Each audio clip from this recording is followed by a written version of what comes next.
I denne her video vil vi fremlægge om Johan Cullbergs teori om kriser, og fremlæggelsen er lavet af Tobias M.F. Julie Hassel Heine. Johan Cullberg er en svensk psykiater inden for den psykodynamiske paradigme. Han er primært kendt for grundlæggelsen af teorier om traumatiske kriser og for at sammenskrive og opdatere samlet psykodynamisk psykiatri. Cullberg har udarbejdet en definition af kriser, og den lyder: en sådan livssituation, at ens tidligere erfaringer og lærte reaktionsmåder ikke er tilstrækkelige til, at man kan beherske den aktuelle situation. Herunder beskriver han to typer af kriser: udviklingskriser og traumatiske kriser. Traumatiske kriser beskriver en situation, hvor en person føler, at sin fysiske eksistens samt sociale identitet er truet. En udviklingskrise defineres som en krise, der opstår mellem to livsfaser. Når man udvikler sig fysisk, sker der en psykisk udvikling samtidig, og når personen ikke kan håndtere den fysiske udvikling psykisk, opstår en krise. For at en krise finder sted, er det en nødvendighed, at der er følgende 3 punkter til stede, som kan ses i trekanten. Og det er forvirring, følelsesoversvømmehed og ydre begivenhed. Der sker en ydre begivenhed, der medfører en følelse af forvirring og følelsesoversvømmehed hos den, der oplever begivenheden, fordi personen ikke har erfaring til at håndtere situationen. Hvordan kan kriser udløses? De kan udløses via tab, krænkelser og katastrofer. Ifølge Cullberg kan hændelser, der udløser en traumatisk krise, deles op i de 3 kategorier. Katastrofer kan fx være 9/11. Dog deles katastrofer i yderligere 2 kategorier, hvor man snakker om menneskeskabte og naturskabte katastrofer.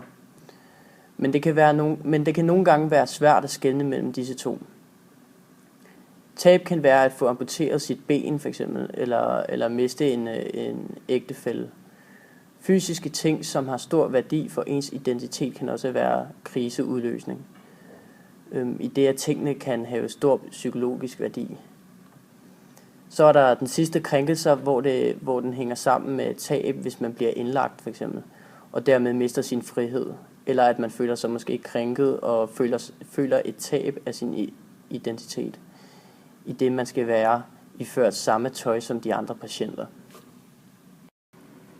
Johan Cullberg har opdelt et kriseforløb op i nogle bestemte faser, og den første fase, det er chokfasen. Og i de fleste traumatiske kriser eller voldsomme hændelser, så medfører det ofte en choktilstand, hvor kaos er en meget dominerende følelse. Og folk reagerer meget forskelligt på chok. Der er for eksempel nogen, der løber helt forvildet rundt og er helt hyldet ud af den, mens der er andre, der bliver mere indadvendt, for eksempel ved at være mere apatiske.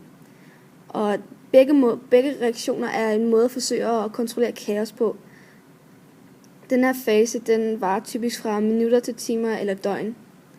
Og de forsvarsmekanismer, som personerne bruger i chokfasen, det kan være regression, altså hvor man prøver at søge omsorg og klynge sig til folk. Og det kan også være benægtelse, hvilket er en måde at holde virkeligheden eller sandheden langt væk. Den anden fase kalder han for reaktionsfasen. Og her reagerer personen meget mere realistisk på hændelsen, og det betyder, at smerten bliver mere intens, hvilket kan føre til psykiske og psykosomatiske symptomer som søvnproblemer, dårlig appetit, ondt i maven osv. Den her fase kan vare fra uger til måneder, og her kan regressionen vise sig på mange forskellige måder. For eksempel som en forsvarsmekanisme, for eksempel ved at personen har en meget barnlig tankegang, hvor personen tænker, hvis jeg nu bare havde gjort det, eller havde ændret det andet, så ville det her måske ikke være sket.